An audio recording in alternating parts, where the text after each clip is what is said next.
ဒီကောက်သွားခဲ့တာကဒီပြည်လန်းမာလာမှတ်တိုင်နဲ့တရားကျူမှတ်တိုင်နဲ့နီးတဲ့အင်းရလန်းပေါ်ကဒီရန်ကုန်စီးပွားရေးတက္ကသိုလ်နဲ့မဆောင်တို့မှာရှိတဲ့စိမ့်လန်းဆိုပြီးကားတောင်သွားခဲ့တာသူကဝင်းကြီးက900လားမသိပဲပေးရတယ်ပြီးတော့ဝင်ချင်းမှာဒီတနက်ခါလေးလေးလို့ရတယ်အယုတ်ကောက်ဆက်တွေလည်းရှိတယ်အထဲမှာကိုကစိုင်းတစ်ပိုင်းထိုင်နေတယ်ဆိုရင်လည်းထိုင်လို့ရတယ်စားတော့ထိုင်လို့ရှိတယ်ဒါပေမဲ့အဓိကက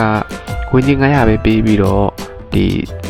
အင်းရန်ကန်ပေါင်မှာကျွန်တော်ထိုင်တယ်လို့ပဲခုံနှန်းလေးတွေနဲ့အရေးအောက်လေးတွေမှာရေးစစ်စစ်အနားယူလို့ရတဲ့နေရာလေးမနက်ခင်းနဲ့ညနေပိုင်းနေဆိုတော့ပိုကောင်းမယ်နေ့လယ်ခင်းနေဆိုရင်လည်းအခုလိုရှိတဲ့နေရာတွေရှိပေမဲ့နေပူတဲ့နေရာတွေလည်းရှိတယ်ပေါ့နော်အဓိကအေးစင်နားလို့ရတယ်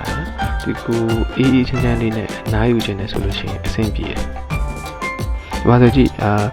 ခုံနှန်းလေးအောက်မှာကိုယ့်ကိုထိုင်ပြီးတော့ဒီအင်းရကန် view လေးကိုကြည့်နေလို့ရတယ်လေးလေးရတဲ့ view နဲ့နေလို့လည်းအရန်ကောင်းတယ်ဒီခုံလေးတွေမှလာထိုင်လို့လည်းရတယ်အဲ့မှာလည်းလေတိုက်တယ်ဟိုကံမောင်တော့တော့လေမတိုက်ဘူးပေါ့ပြီးတော့ဒီနားမှာဆိုလို့ရှိရင်ဒီဘက်မှာဘောင်းမီအဖြူနဲ့ဒီအိမ်ညင်မင်းနဲ့အဲ့နားမှာဆိုဒူးရင်းသီးတွေတောင်သီးနေသေးတယ်ပြီးတော့ဒီဘက်ချမ်းမှာလည်းဒီနားမှာပဲဒီအင်းရကံမောင်နောက်ကျောပေးပြီးတော့လှုပ်ထားတဲ့စင်နားရဲ့ဒန်းလေးရှိသေးတယ်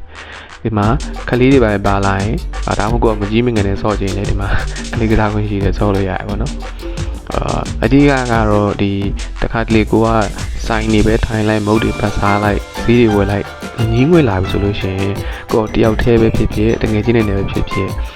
ဒီစိမ့်လန်းဆိုချိန်မှာလာပြီးတော့ကံရင်ပြင်ကိုကြည့်ပြီးတော့ bike တစ်မျိုးနဲ့လာပြီးအေးအေးဆေးဆေးအနိုင်လို့ရတယ်ပတ်စံလည်းအများကြီးမကုန်ဒီနေ့တော့ဒီလောက်ပါပဲ